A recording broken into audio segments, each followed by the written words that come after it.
श्री वैभव लक्ष्मी व्रत विधि, कथा और महात्मा। सुख, शांति, वैभव और लक्ष्मी प्राप्ति के लिए वैभव लक्ष्मी व्रत करने का नियम है।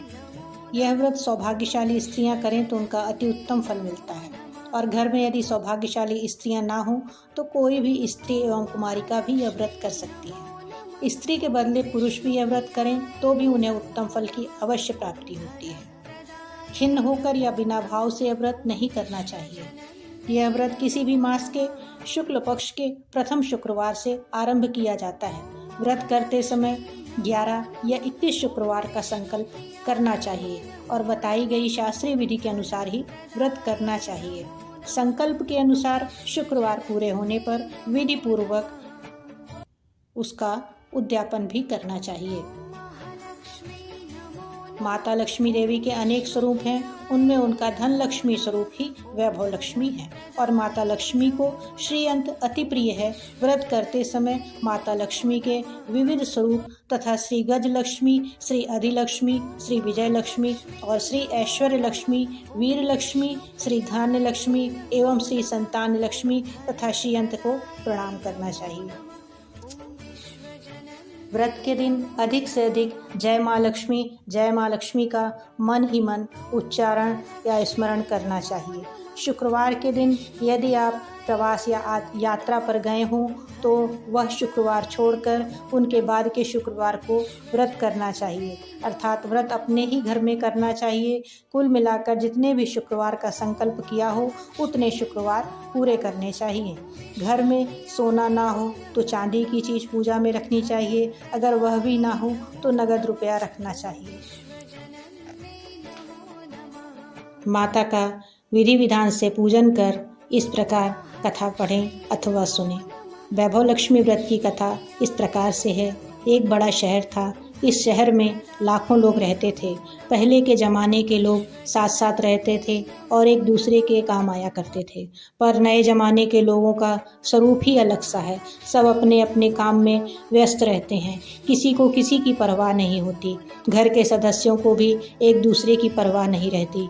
भजन कीर्तन, भक्ति भाव, दया माया, परोपकार जैसे संस्कार बहुत कम हो गए हैं। शहर में बुराइयां बढ़ गई हैं। शराब, जुआ, रेस, व्यभिचार, चोरी, डकैती आदि बहुत से अपराध शहर में होते ही रहते हैं। कहावत है कि हजारों निराशा में अगर एक अमर आशा छिपी हुई है।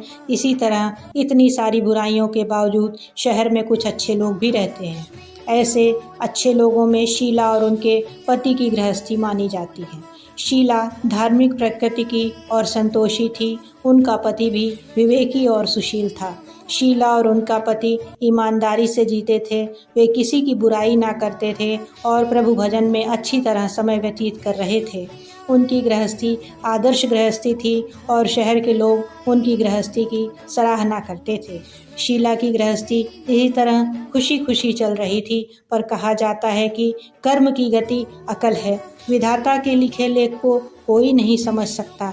इंसान का नसीब पल भर में राजा को रंक बना देता है और रंक को राजा बना देता है। शीला के पति के अगले जन्म के कर्म भोगने बाकी रह गए होंगे कि वह बुरे लोगों से दोस्ती कर बैठा।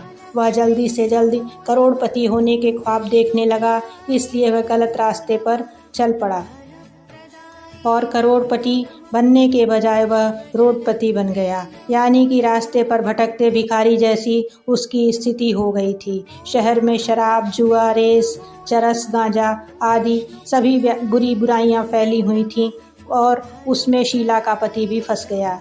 दोस्तों के साथ उसे भी शराब की आदत हो गई।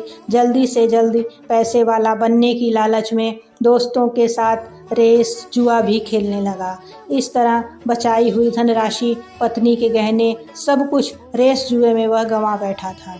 समय के परिवर्तन के साथ घर में दरिद्रता और भुखमरी फैल गई। तो सुख से खाने के बजाय 2 वक्त के भोजन के लाले पड़ गए और शीला को पति की गालियां खाने का वक्त आ गया। शीला बहुत ही सुशील और संस्कारी स्त्री थी। उसको पति के बर्ताव से बहुत दुख हुआ, किंतु वह भगवान पर भरोसा करके बड़ा दिल रखकर दुख सहने लगी।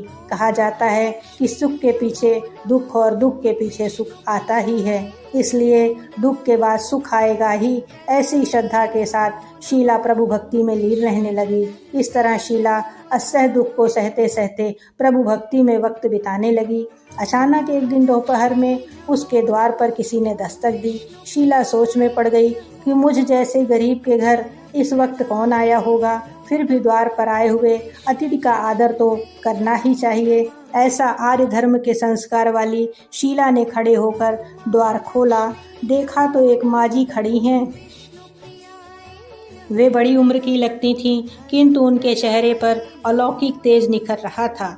उनकी आंखों में से मानो अमृत बह रहा था। उनका भव्य चेहरा करुणा और प्यार से छलकता था।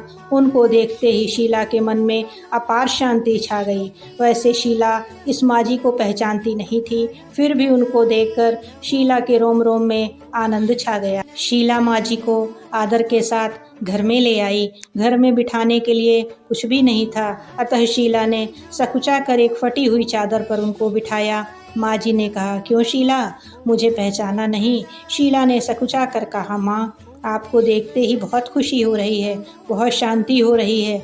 ऐसा लगता है कि मैं बहुत दिनों से जिन्हें ढूंढ रही थी वह आप ही हैं, पर मैं आपको पहचान नहीं सकती। माँ जी ने हंसकर कहा, क्यों भूल गई?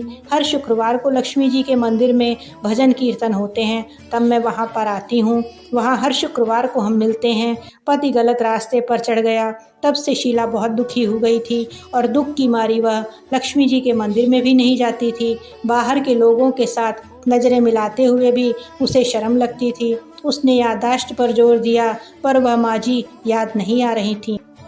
तभी माँ जी ने कहा कि तू लक्ष्मी जी के मंदिर में कितने मधुर भजन गाया करती थी, इस बीच तू दिखाई नहीं दी, तो मुझे लगा क्यों न तुझसे मिलने आ जाऊं, कहीं बीमार तो नहीं हो गई है। ऐसा सोचकर मैं तेरे घर चली आई हूँ। माँ जी के अति प्रेम भरे शब्दों से लीला का हृदय पिघल गया। उसकी आंखों में आंसू आ गए। माँ जी के सामने वह बिलख बिलख कर रोने लगी।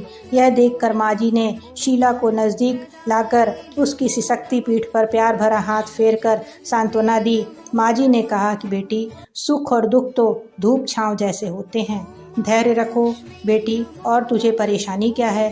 तेरे दुख की बात मुझे बता, तेरा मन हल्का हो जाएगा और तेरे दुख का कोई उपाय भी तुझे मिल जाएगा। माँ जी की बातें सुनकर शीला के मन को बहुत शांति मिली। उसने माँ जी से कहा, माँ, मेरी गृहस्थी में भरपूर सुख और खुशियाँ थी। मेरे पति भी सुशील और सज्जन व्यक्ति थे। अचानक हमारा भाग्य हमसे रूठ गया।